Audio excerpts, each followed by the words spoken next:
Assalamualaikum warahmatullahi wabarakatuh.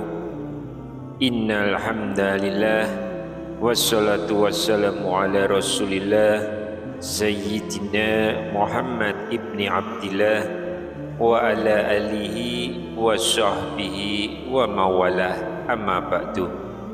Alhamdulillah, dengan izin Allah kita bisa dipertemukan kembali di channel ini. Mudah-mudahan berkumpulnya kita di sini merupakan amal soleh sehingga kita bisa bertawasul dengan amal soleh tersebut. Salawat serta salam dipanjatkan pada pemimpin muhsinin Nabiullah Muhammad sallallahu alaihi wasallam. Semoga kedamaian dan berkah terus tercurah kepada keluarga dan sahabatnya. Allahumma sholli ala Muhammadin wa ala alihi Muhammadin fil awalina wal akhirina wa fil mala'il a'la illa yaumiddin. Sahabat beriman yang dirahmati Allah, setiap pasangan tentu punya impian. Impian sederhana namun begitu dalam, yaitu menimang buah hati, mendengar tangis pertama, disapa dengan panggilan ayah dan bunda. Tapi waktu terus berjalan, doa telah lama terpanjat, air mata seringkali menetes dalam diam. Namun satu harapan itu belum juga datang. Kadang hati bertanya, kenapa kami? Apakah Allah tidak mendengarkan doa kami? Apakah kami tidak layak disebut orang tua? Sahabat yang dirahmati Allah, ketahuilah ujian ini bukan bentuk murkanya. Ia bukan kutukan, bukan pula hukuman. Tapi justru bisa jadi ini adalah undangan paling lembut dari Allah agar engkau lebih dekat dengannya. Karena sesungguhnya Allah mencintai hamba-hamba yang terus mengetuk pintunya dalam tangis dan sabar. Dan ketahuilah, ada sebuah kisah indah dalam Al-Quran tentang seorang hamba Allah yang juga diuji serupa. Dia adalah seorang yang soleh, bertakwa, bahkan seorang nabi. Namun bertahun-tahun lamanya belum dikaruniai keturunan. Siapa dia? Dan apa doa pendek yang ia panjatkan sehingga doanya dikabulkan? Namun sebelum kita lanjutkan pembahasan ini, jika sahabat merasa video ini bermanfaat, jangan lupa tekan tombol like sebagai bentuk dukungan kepada kami untuk terus menyebarkan dakwah Islam di media ini. Sedangkan untuk yang baru pertama kali mampir, silakan subscribe agar channel ini bisa terus berkembang dan jadi ladang pahala bersama dalam menyebarkan ilmu. Dan kalau sahabat punya hajat atau doa yang belum terkabul, silahkan tulis di kolom komentar. Siapa tahu ada sahabat lain yang membaca dan mengaminkan doamu sehingga Allah kabulkan. Karena Rasulullah sallallahu alaihi wasallam bersabda, doa seorang muslim untuk saudaranya tanpa sepengetahuannya akan diaminkan oleh malaikat. Amin. Dan bagimu juga seperti itu. Hadis riwayat Muslim. Amin ya rabbal alamin.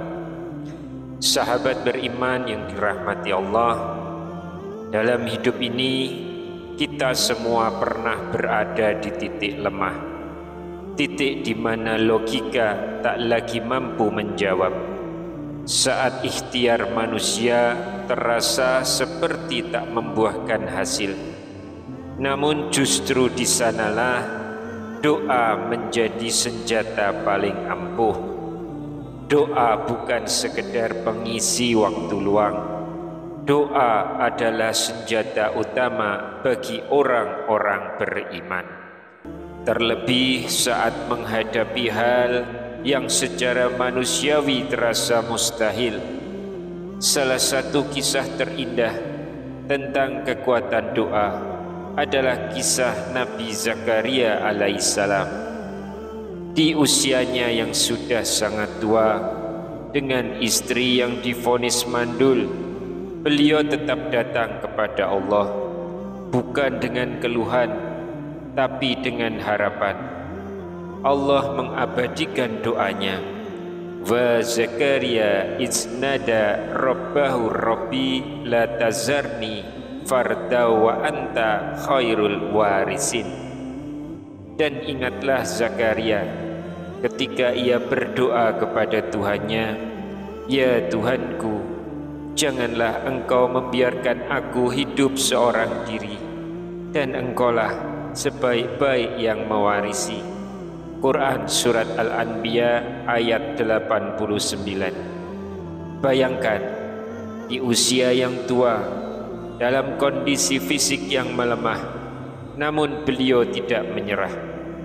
Kata fardan atau sendiri dalam ayat itu menunjukkan dalamnya keinginan Nabi Zakaria untuk memiliki keturunan, bukan untuk kebanggaan dunia, tapi agar ada yang melanjutkan perjuangan dakwah beliau. Dan Allah menjawab doanya dengan indah. Maka kami mengabulkan doanya, menganugerahkan Yahya kepadanya, dan menjadikan istrinya dapat mengandung. Sesungguhnya mereka selalu bersegera dalam mengerjakan kebaikan dan berdoa kepada kami dengan penuh harap dan cemas. Mereka adalah orang-orang yang khusyuk kepada kami. Quran Surat Al-Anbiya ayat 90. Apa rahasia dikabulkannya doa Nabi Zakaria? Dalam ayat tersebut, Allah menyebutkan 3 karakter utama dari Nabi Zakaria dan istrinya yang membuat doa mereka begitu mustajab. Yang pertama, keyakinan yang utuh. Nabi Zakaria memiliki keyakinan yang total bahwa Allah mampu memberikan keturunan meskipun secara logika itu mustahil. Beliau tidak fokus pada keadaan dirinya, tapi fokus pada kuasa Allah. Inilah roh dalam berdoa. Tidak ada yang mustahil jika Allah berkehendak. Keyakinan inilah yang menghidupkan harapan dan membuka keajaiban. Yang kedua, doa penuh harap dan kerendahan hati. Mereka berdoa dengan rasa harap dan takut, bukan hanya menghafal kata-kata, tapi merendahkan hati di hadapan Rabb semesta alam. Allah memuji mereka. Mereka berdoa kepada kami dengan harap dan cemas. Quran Surat Al-Anbiya ayat 90. Sahabat, doa yang disertai tawadhu dan kesungguhan jauh lebih berat timbangannya daripada sekedar lafaz tanpa hati. Lalu yang ketiga, berusaha dengan amal kebaikan. Nabi Zakaria dan istrinya bukan hanya berdoa, mereka berlomba dalam kebaikan, mendekatkan diri kepada Allah dengan amal soleh. Dalam ayat yang sama, dalam Quran Surat Al-Anbiya ayat 90, Allah berfirman, dan mereka adalah orang-orang yang bersegera dalam kebaikan. Ini pelajaran penting bagi kita, bahwa doa tanpa usaha itu adalah lemah, sedangkan usaha tanpa doa itu adalah sombong. Tapi doa yang disertai amal dan keyakinan, itulah kunci terkabulnya permintaan. Hikmah untuk hari ini, Sahabat yang beriman, mungkin hari ini kalian sedang menunggu garis 2 itu muncul. Mungkin sudah bertahun-tahun dan tak kunjung dikaruniai anak.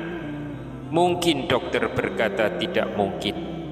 Tapi kisah Nabi Zakaria membuktikan, kalau Allah berkata jadi, maka jadilah. Allah berfirman dalam Al-Quran, dan janganlah kamu berputus asa dari rahmat Allah. Sesungguhnya tidak ada yang berputus asa dari rahmat Allah kecuali orang-orang kafir. Quran Surat Yusuf ayat 87. Sahabat beriman yang dirahmati Allah, Allah bukan hanya memberikan Nabi Zakaria seorang anak, tapi anak yang soleh dan menjadi seorang nabi, yaitu Nabi Yahya alaihissalam. Dari kisah ini kita belajar, berdoalah dengan yakin, rendahkan diri dan mintalah dengan tulus, perbanyak amal kebaikan saat menunggu jawaban.